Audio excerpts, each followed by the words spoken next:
Hello, and welcome back to Reformed Thinking. Good to be back. We are doing something a little different today. Usually we look at culture or, broad theological concepts, but today we're looking at a very specific, very sharp point of friction in the modern world.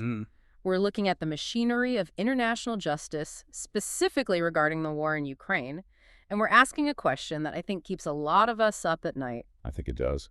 In a world that is clearly broken, where the guys with the biggest guns seem to make the rules, is justice actually possible? Right. Or is it just a nice word we use to make ourselves feel better?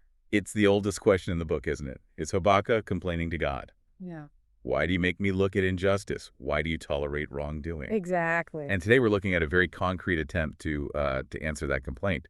We're analyzing the proposed special tribunal for the crime of aggression against Ukraine. And before anyone tunes out thinking this is just legal technicalities, let me frame the stakes here. We're looking at two documents today. One is a technical breakdown from the Council of Europe. Very legal, very precise. The other is a theological analysis applying the Westminster Confession to international law. And the tension they both highlight is what they call a jurisdictional gap. Which is a polite way of saying a massive loophole. A massive loophole. A loophole where we can prosecute the 19-year-old soldier who commits a war crime on the ground. Yeah. But the 60-year-old leader in the suit who ordered the invasion in the first place, he's totally untouchable. That is the crux of it. We've built a system of international law over the last 80 years that's very good at catching the small fish, the foot soldiers, the mid-level commanders. The guys on the ground. But the sharks, the architects of the chaos, they often swim free. Today we're talking about why that gap exists, how this new tribunal tries to close it, and honestly, whether a Christian should put any hope in it at all. So let's start with the crime itself. I think most people hear war crimes and they just lump everything together. Right, it's all one big bucket. Bombing a hospital, torturing prisoners, starting a war, it's all just bad stuff in war. But the sources, they make a really hard distinction here. They do, and it's a distinction that goes back to the foundations of just war theory, which, frankly, Christian theologians developed centuries ago. Oh, that's interesting. Yeah, you have jus in bello and jus ad bellum. Okay, let's break that down. Jus in bello being the laws in war. Right. That's the conduct of the fighting. If you target civilians, if you use chemical weapons, if you execute prisoners, those are war crimes. And the International Criminal Court, the ICC, that's their area. That's their bread and butter. They are investigating those in Ukraine right now. That is all about how you fight. And jus ad bellum is about why you're fighting, or that you started fighting illegally. Correct. This is the crime of aggression. It's the act of a state using armed force against the sovereignty, territorial integrity, or political independence of another state. It's the decision to start the war in the first place. It is. The Nuremberg Tribunal, after World War II, called this the supreme international crime. I have that quote right here. They said it differs from other war crimes because it contains within itself the accumulated evil of the whole. Think about the theology of that statement for a second. It's the upstream offense. The upstream offense, I like that. If you don't start the illegal war, none of the specific war crimes happen. The bombing of the theater in Mariupol, the torture chambers in Bucha. All of it. None of that happens if the initial decision to invade isn't made. It's the poison in the well from which all the other streams of evil flow. So in a reformed category, we might call aggression the federal headship of the crime. Oh, that's very good. Just as Adam's sin brought death to all, the aggressor's decision brings all the subsequent atrocities into being. That is a very apt analogy. It is the original sin of the conflict. The soldier on the ground, he's committing actual sins, specific acts of evil. But the leader who launched the war is responsible for the condition that allows and even encourages all those other sins to flourish. So here's where I get frustrated, and I think you, the listener, will too. If aggression is the supreme crime, the root of all the evil, why isn't the ICC prosecuting Putin for that? Yeah, it's the obvious question. It's an arrest warrant out for him, but it's for, what is it, deporting children. Unlawful deportation of children, yes, which is a horrific crime, don't get me wrong. A clear violation of the Geneva Conventions. Of course. But it's not the main thing. It's not the supreme crime. No, it's technically a war crime, a jus in bello violation, not the crime of aggression. And the reason they can't charge him with aggression is because of a structural flaw in the ICC. It's a design feature, not a bug. This is the Kampala amendments issue the source mentioned. Yes. Mm. So when the nations of the world updated the ICC rules in Kampala in 2010 to finally define the crime of aggression, Which took decades, right? oh, decades of argument. But when they finally did it, they added a massive caveat, a huge asterisk. Okay. They said the ICC cannot prosecute the crime of aggression if it is committed by a state that is not a party to the Rome Statute. And Russia, famously, is not a party to the Rome Statute. They signed it back in 2000 but never ratified it, and then they formally withdrew their signature in 2016 after the annexation of Crimea. So, because they aren't members of the club's rules on aggression don't apply to them. It feels like a get-out-of-jail-free card they gave themselves. That's a pretty good description of it. But wait a minute. The ICC can prosecute them for war crimes on Ukrainian soil, even though Russia isn't a member? Why the difference? That's the key distinction. Because Ukraine is effectively under the ICC's jurisdiction for war crimes. They filed a declaration accepting it. Okay. So the rule is, if you commit a war crime on the territory of a member state, or a state that accepts jurisdiction like Ukraine has, you are liable. The location of the crime gives them the hook. So the war crimes happened in Ukraine, so the ICC has a claim. Right. But for aggression, the leadership crime, the decision made in Moscow, the rules are tighter. Both the aggressor state and the victim state generally have to be members. Which they aren't. Unless, and this is the only other way, unless the UN Security Council refers the case. And the UN Security Council is never, ever going to refer this case. Not a chance. Because Russia's sitting right there at the table with a veto pen. Exactly. It's a complete deadlock, a jurisdictional gap. The only body that could charge the leadership is blocked by the leadership itself. It's like having a suspect in a murder trial also sitting on the jury. With the power to just dismiss the case whenever they want. It makes the whole system look like a joke. It's a huge problem. Uh-huh. And it's what led to this whole conversation. So enter the Special Tribunal. This is the workaround. If the main door is locked, we build a side door. That is the idea. The proposal, and it's backed by the Council of Europe, so it has weight, is to create a specific, limited tribunal just for this conflict. So it isn't a new permanent global court? No, not at all. It's a specialized tool for a specific job, to fill this one very specific, very glaring gap. Now, looking at the structure here in the source, it seems like they're trying to thread a very difficult needle. It's a legal and political balancing act. They want it to be international enough to have legitimacy, but Ukrainian enough to have a solid legal basis. It's a hybrid model. It's rooted in Ukrainian criminal law. I mean, at the most basic level, Ukraine has every right to prosecute people for invading it. Of course, that's just national sovereignty. Right. But if Ukraine just held a trial in Kyiv, what would the Russians say? This is a kangaroo court. You're biased. It's victor's justice. And they would probably be right, or at least the appearance of bias would be undeniable to much of the world. It would be dismissed. Okay, so that's not a good option. No. So you take that Ukrainian authority and you internationalize it. You bring in international judges. You get a majority of non-Ukrainian judges on the bench. And you put it somewhere else. You're situated in The Hague, not Kyiv. Yeah. You run it under the auspices of the Council of Europe. You give it the veneer and, more importantly, the actual rigor of an international body. So it's Ukrainian law, but with international oversight. That's the formula they're trying to perfect. Let's pause on the theology of this for a second, because this all sounds very secular, very bureaucratic. Why should we, as Reformed Christians, care about the mechanics of a court in The Hague? It does. It sounds like something for policy wonks. But it gets to the heart of our doctrine of government, which goes right back to Romans 13. Okay. Paul writes that the civil magistrate is God's servant for your good. The magistrate bears the sword to be an avenger who carries out God's wrath on the wrongdoer. But Paul was writing about the Roman Empire, a pagan local government. Does that principle really apply to an international treaty organization? I think the principle applies to the function of governance itself. In a fallen world, a world of, as our confession says, total depravity, we need restraints. We can just let things run wild. If every man does what is right in his own eyes, you get anarchy. You get brutality. You get the Book of Judges. God ordained the magistrate, in all its forms, to put a lid on that chaos. It's an institution of preservation. So the tribunal acts as a levy against chaos. Precisely. It is an act of common grace. Let's define that. Common grace is the grace of God that is common to all humankind.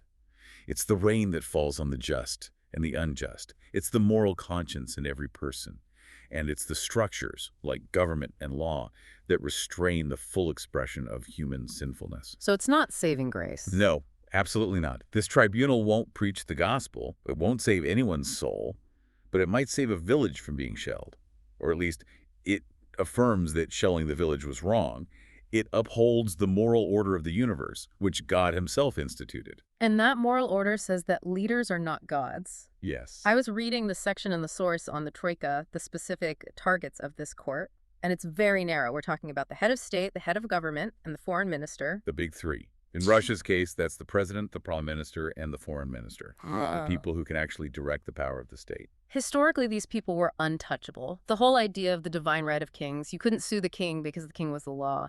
And that is where the Reformed tradition specifically pushed back hard. Okay. You have figures like Samuel Rutherford, the Scottish Presbyterian, who in the 1640s wrote a book called Lex Rex. Lex Rex. It means the law is king.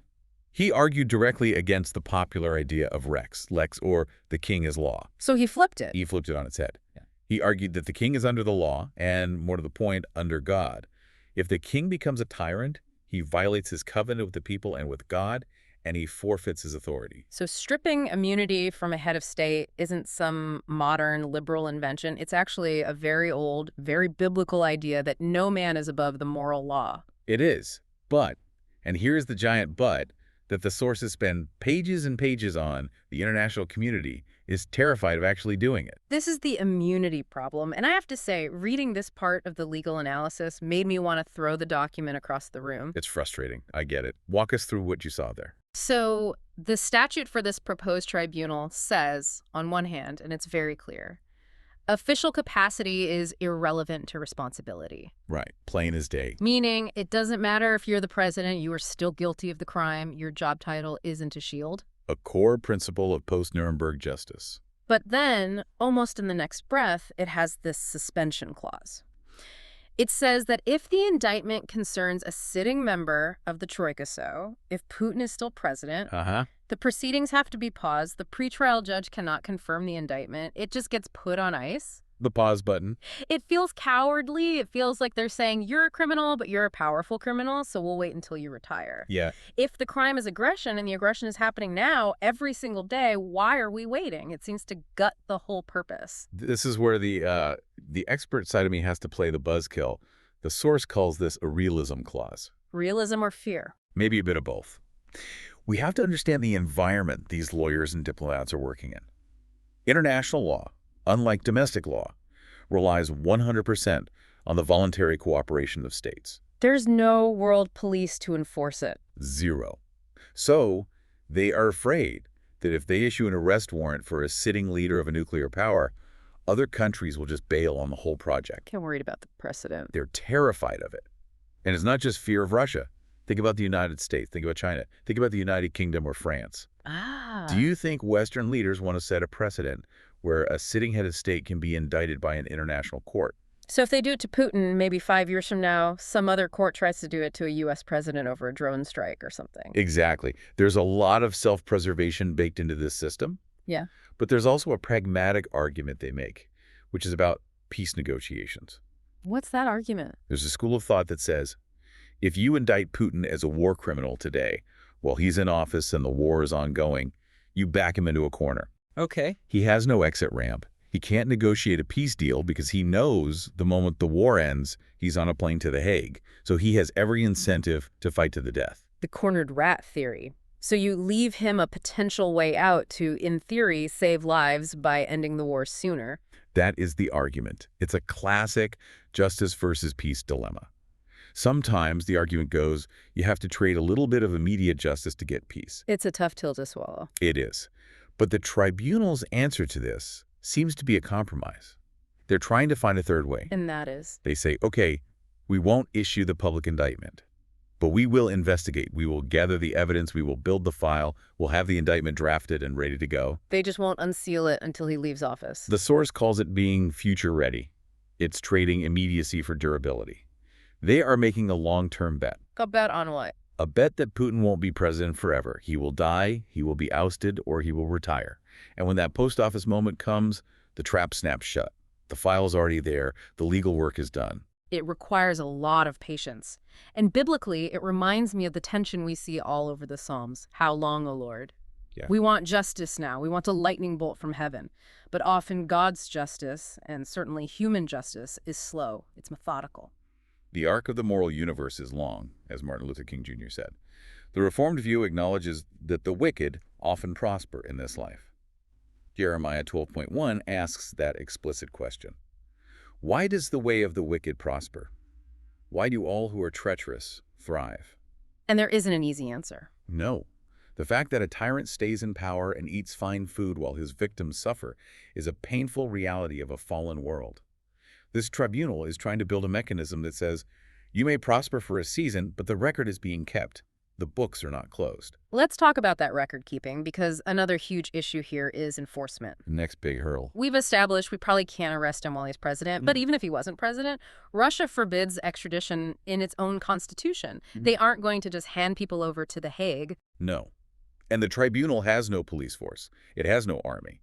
As I said before, it has the power of the keys, the authority to make a judgment, but not the power of the sword to enforce it. So we run the very real risk of this being a paper tiger, a court that barks but can't bite.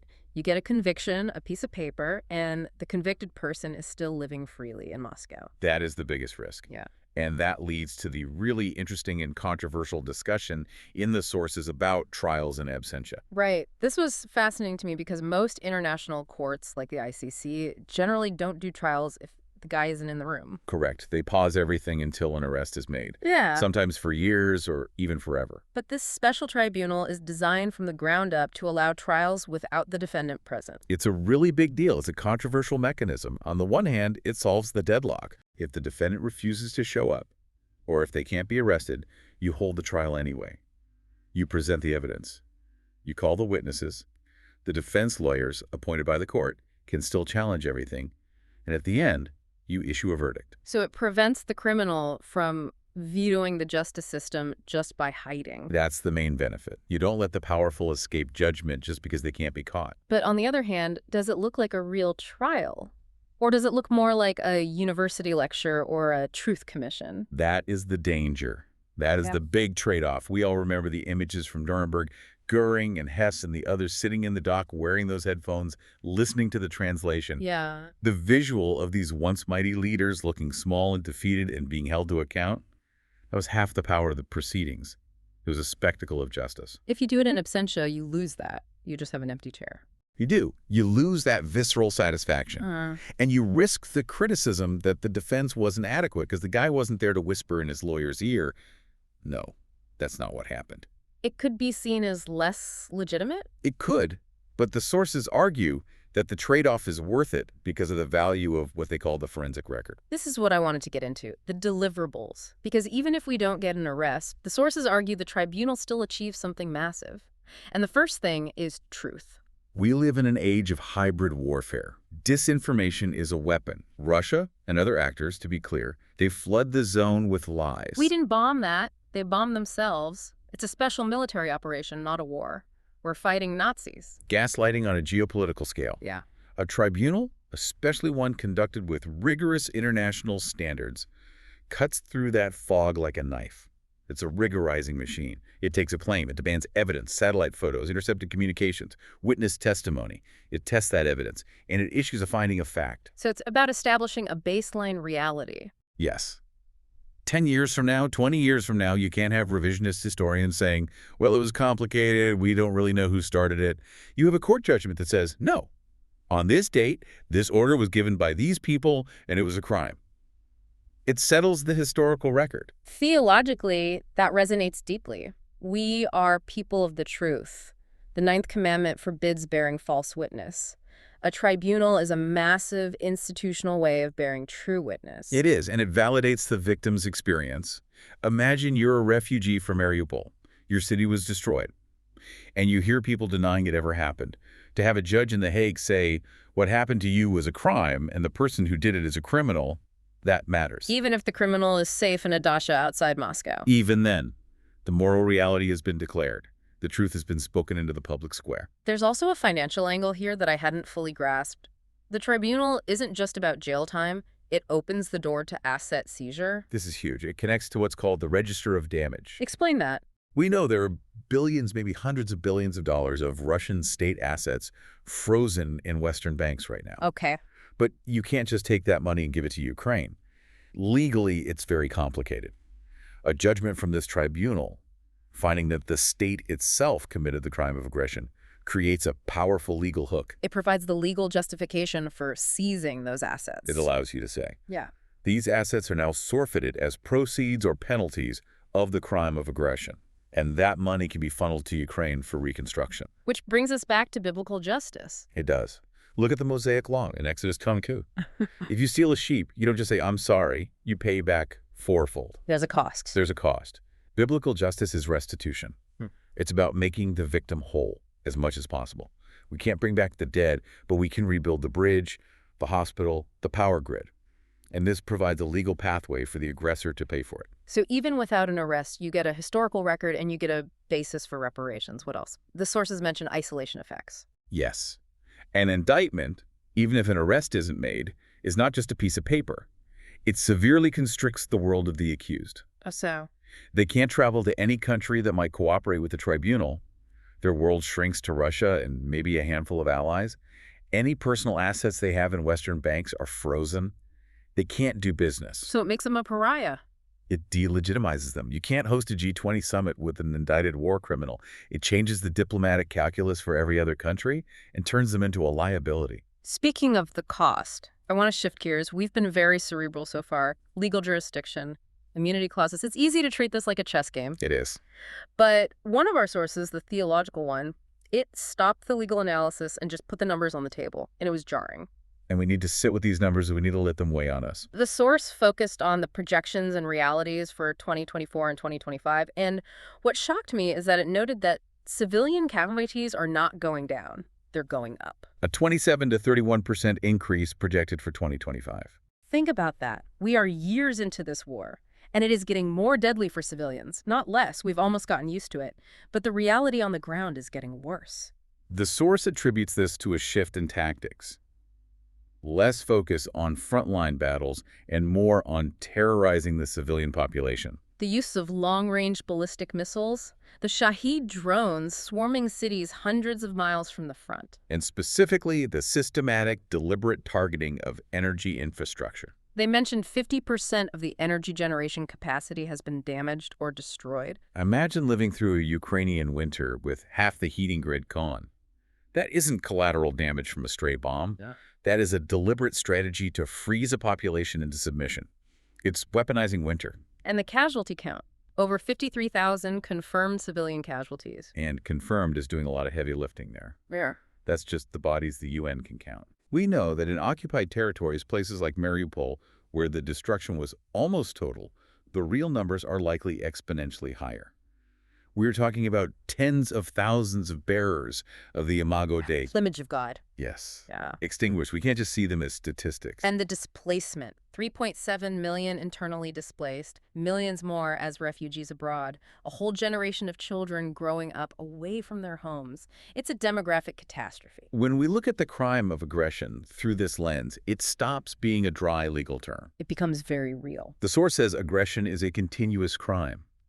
It isn't just the one-time event of the tanks crossing the border on February 24, 2022. No. It is every single day that the war continues. Every morning that the order isn't rescinded, the crime is committed again, the evil is renewed. This is where the theology of lament comes in. I think sometimes in the West, especially in our can-do culture, we skip straight to the solution. We want to fix it. Okay, bad things happened. How do we fix it? Send more weapons, build a court, sanction them. But the Psalms teach us to stop and groan first. We have to. If we don't lament, if we don't allow ourselves to feel the grief and the horror of it, we become cynical. Or we become technocrats. We just move pieces on a board. And we lose our humanity. We do. Lament is the proper spiritual response to the horror of sin. It's looking at the rubble of a bakery in Kharkiv and saying, this should not be. It's sharing in the grief of God, who hates violence and the shedding of innocent blood. And it's acknowledging that this tribunal, even if it works perfectly, even if it gets every conviction and seizes every asset, it cannot fix this. That is the critical realism we have to land on. The expert source warns us against what it calls over-realized eschatology. Okay, translate that for us. It means expecting the not yet to happen now. We are waiting for the kingdom of God, where justice is perfect and tears are wiped away and lions lie down with lambs. That is the not yet. The end of the story. The end of the story. If we expect a human court in The Hague, run by fallen human beings, to deliver that kind of perfect restorative justice, we are going to be crushed by disappointment. The tribunal can't resurrect the dead. No, It can't heal the trauma of a child who lost their parents in a missile strike. it can't. It is a Band-Aid, a necessary Band-Aid, a divinely ordained Band-Aid via the office of the magistrate. But it is not the cure. The fall is too deep, the wound of sin is too grievous for a court to fix. So how do we apply this? We like to use a head, heart, hands model here to make this practical for you listening. Okay. So, head. How should we think about this? Head. We need to understand the function and the limits of the law. We support the tribunal not because it's perfect, but because the alternative is impunity, which is chaos. The law of the jungle. We understand that justice in this life is always going to be a compromise like that. Immunity pause, it's messy, it's unsatisfying. But we support the effort to restrain evil, because that is a good, God-given function. Okay. Heart. How should we feel? Heart. We hold on to that tension of anger and humility. We should be angry. Righteous anger at injustice is a good thing. It reflects the heart of God. But not a self-righteous anger. No. The source mentions Solzhenitsyn, that famous line about how the line separating good and evil passes not through states nor between classes, but right through every human heart. So it's a check on our pride. It is the check on our self-righteousness. We want justice for Putin, but we also have to recognize that the same seeds of aggression, pride, greed, wrath, the desire to dominate are in us. We aren't invading countries. No. But we are capable of destruction in our own smaller spheres, so we seek justice with a certain humility without becoming hateful. And Hanans, what do? We're podcast hosts and listeners. We aren't international lawyers or diplomats. We advocate. We can support leaders and policies that value the rule of law. But primarily for the Christian, the work is prayer. And the source had a challenging call to prayer here. It's easy to pray for the victims. It's harder to pray for the judges and prosecutors. Yes, for wisdom, for courage, for protection. But then it said we must also pray for the Troika. That is the hardest command of Jesus. Pray for your enemies. It feels so counterintuitive. We want to pray for their destruction. And the Bible has language for that, the imprecatory Psalms. It does. Calling on God to stop the wicked and bring their plans to nothing is a valid biblical prayer. But Jesus adds another layer. We also pray for repentance. We pray that the hearts of stone would be turned to flesh, that they would see the evil they are doing and turn from it. And if not repentance, then at least restraint. Lord, confuse their plans, frustrate their logistics, stay their hand. That is a valid and necessary prayer. I want to circle back to one final theological point the expert source made. It was really powerful. It contrasted the trials in absentia with the Last Judgment. That really stuck with me too. We worry about the empty chair in The Hague. We worry that these leaders will never face a judge, that they'll die of old age in comfort. And many tyrants throughout history have. But the Christian hope is grounded in the absolute certainty that there is a higher court where there are no trials in absentia. No immunity deals. Not a one. No sovereign immunity. No veto power on the Security Council. No pause because you're a busy world leader. Revelation 20 sees the dead, great and small, standing before the throne. Standing, not hiding, not sending their lawyer. Everyone shows up. Every knee bows. And the books are opened. That is a terrifying thought for the tyrant, but it is a profoundly hopeful thought for the victim. It is the ultimate answer to the problem of injustice. If this life was all there was, if The Hague was the highest court, then yes, history is a tragedy. The bad guys often win. But that's not our worldview. No. Because there is a final judgment, we know that justice is inevitable. It might be delayed, but it's absolutely inevitable. And that frees us, doesn't it? It frees us to support imperfect justice now without despairing when it falls short. We can build the tribunal, we can gather the evidence, we can testify to the truth, knowing that we are just setting the stage for the ultimate verdict. We're doing our small part in this age. We're just keeping the minutes for the meeting that really matters. That is a powerful place to leave it. The Special Tribunal for Ukraine is a flawed, complex, bureaucratic, frustrated attempt to do something good in a bad world. It might fail. It might be a paper tiger. But the impulse behind it, the desire to draw a line and say, this is wrong, that is a reflection of the God who loves justice. Amen. So we'll leave you with this final thought to mull over. We support justice here and now, not because it is the ultimate solution, but because it testifies to the truth. Yet as we watch the gavels of men, we have to ask ourselves, is our ultimate hope in The Hague, or are we looking for the city whose designer and builder is God? A good question to end on. We hope this deep dive gave you some categories to think through the headlines. It's not just legal jargon, it's about the moral structure of our world. And it's a call to keep watching and keep praying. Thanks for listening to Reformed Thinking. We will catch you on the next deep dive.